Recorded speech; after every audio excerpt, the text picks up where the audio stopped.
Winter often feels like an ending in the garden. The vibrant colors of summer and autumn fade away, leaving behind bare branches and a quiet stillness.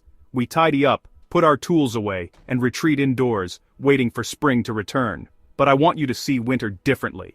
It is not a time for the garden to simply endure. It is a time of quiet preparation. The cold and damp can be your greatest allies. Instead of seeing your raised beds as empty, dormant spaces, think of them as patient canvases, ready to be enriched and revitalized for the season ahead. This is a period of rest, yes, but it is also a period of gentle, slow creation, a time when nature, with a little guidance from you, does its most profound work.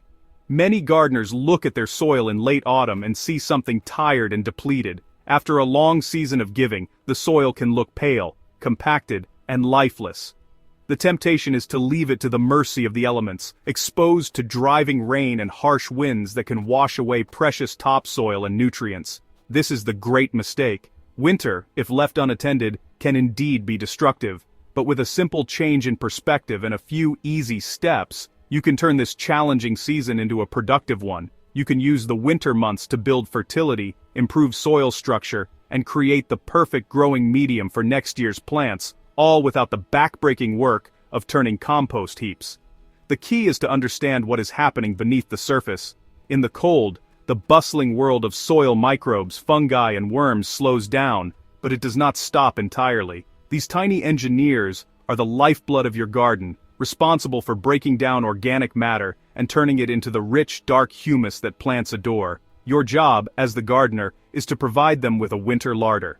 By giving them a steady supply of food and protecting them from the harshest conditions, you are essentially setting up a slow cooking process that will gently simmer all winter long, transforming simple garden waste into black gold, right where you need it most.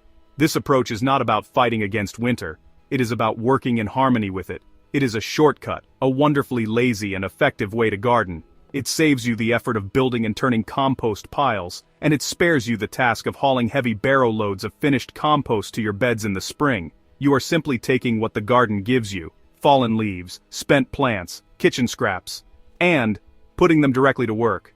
This method feeds the soil in place, enriching it layer by layer, and creating a habitat where life can thrive, even under a blanket of frost or snow. It is a true partnership with nature. So, how do we keep the soil life working for us through the cold months? The answer is simple: we feed it, and we protect it. Think of your raised bed as a giant, slow composting bin, a method often called lasagna gardening or sheet mulching. The principle is to build layers of different materials, just like making a lasagna. Each layer provides a different type of food for the soil organisms. We start with the brown materials, which are rich in carbon. These are the dry, woody bits from your garden. Fallen leaves are perfect for this. They are abundant, free, and provide the bulk and structure for your winter bed. After the brown layer, we add the green materials. These are the nitrogen-rich ingredients that provide the energy to kickstart the decomposition process. This can be anything from grass clippings from the final mow of the season to spent annual plants that you have just cleared out, provided they are free of disease. Even vegetable scraps from your kitchen will do nicely. Things like coffee grounds, carrot peelings, and old lettuce leaves are a feast for the worms. This green layer introduces moisture and a readily available food source that gets the microbes excited and active, even as the temperatures begin to drop. It is this balance of brown and green that is so crucial for healthy soil. To give this whole process a helping hand, I like to add a simple homemade activator. You do not need to buy anything fancy.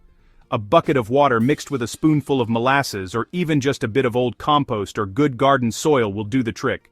This mixture is teeming with the very microorganisms you want to encourage. Watering this concoction over your layers is like sending in a team of expert decomposers. It introduces a diverse population of bacteria and fungi that will immediately get to work, breaking down the materials you have so kindly provided for them. It is a simple step, but it accelerates the entire process. The final, and perhaps most important step, is to tuck your bed in for the winter. This means adding a thick top layer of mulch. This could be more leaves, straw, or even cardboard. This protective blanket does several vital things. It insulates the soil, keeping it slightly warmer and protecting the microbial life from the harshest frosts.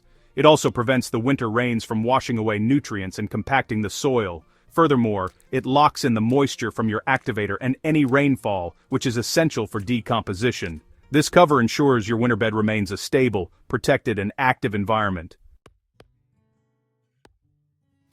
Let us walk through the process. It is wonderfully straightforward and immensely satisfying. Begin with your empty raised bed. There is no need to dig or turn the soil. Simply clear away any stubborn weeds or old diseased plant material that you do not want to incorporate. If the soil is very dry, give it a light watering to start with a bit of moisture. Your first layer should be a generous one of brown leaves.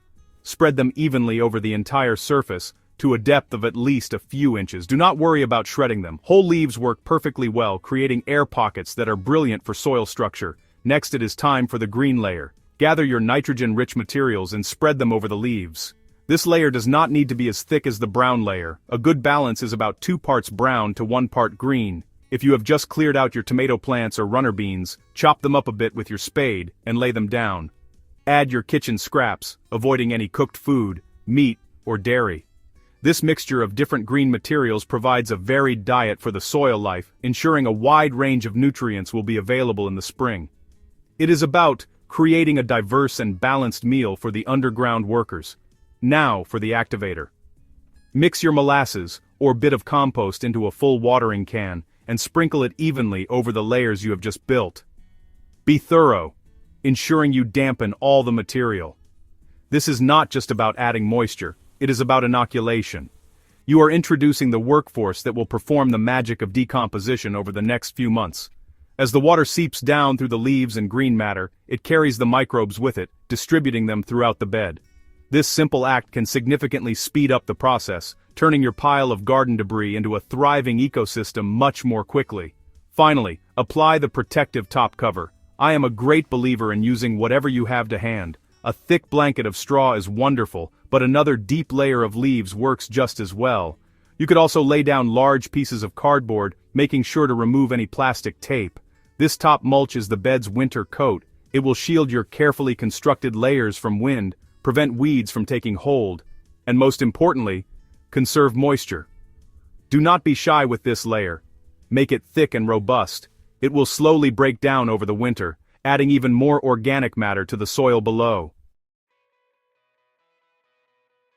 Throughout the winter, nature takes over. The moisture from rain and melting snow will keep your layers damp, creating the perfect conditions for decomposition. Do not underestimate the power of snow. A thick blanket of snow is one of the best insulators you can get.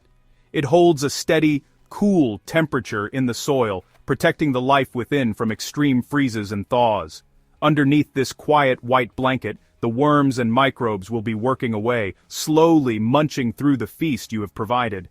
They are turning those old leaves and vegetable peelings into a rich, dark, and crumbly soil structure, full of nutrients. When spring arrives and the soil begins to warm, you will witness the true magic of this method. Pull back a corner of the remaining mulch. You will not find the distinct layers you put down in the autumn. Instead, you will discover a dark, earthy, and beautifully textured soil. The leaves and stems will have broken down into unrecognizable, friable humus. You will likely see an abundance of earthworms, a sure sign of a healthy, living soil. The bed will be teeming with life, perfectly prepped for the growing season. The contrast, with an uncovered bed, which would be compacted and bare, is truly remarkable. Preparing for planting is now incredibly simple. There is no heavy digging or turning required. The soil structure is already loose and aerated, thanks to the worms and the slow decay of organic matter. All you need to do is pull back the remaining mulch from the areas where you wish to sow seeds or plant seedlings. You can leave the mulch in place between the rows to continue suppressing weeds and conserving moisture as the season progresses. This no-dig approach preserves the delicate soil structure and the network of fungal life that you have spent all winter nurturing. It is the easiest spring preparation you will ever do. Compare this to the old ways: no more turning a cold, wet compost heap, no more wheelbarrow journeys, hauling heavy compost from one end of the garden to the other. This winter shortcut builds fertility exactly where it is needed. It is a method that works with nature's cycles, not against them. It saves your back, saves you time, and makes use of materials that you might otherwise have thrown away. I encourage you to give it a try this winter. Choose one raised bed and set it up as a winter lasagna. I promise that when spring comes, you will be so delighted with the results that you will do it for all your beds next year.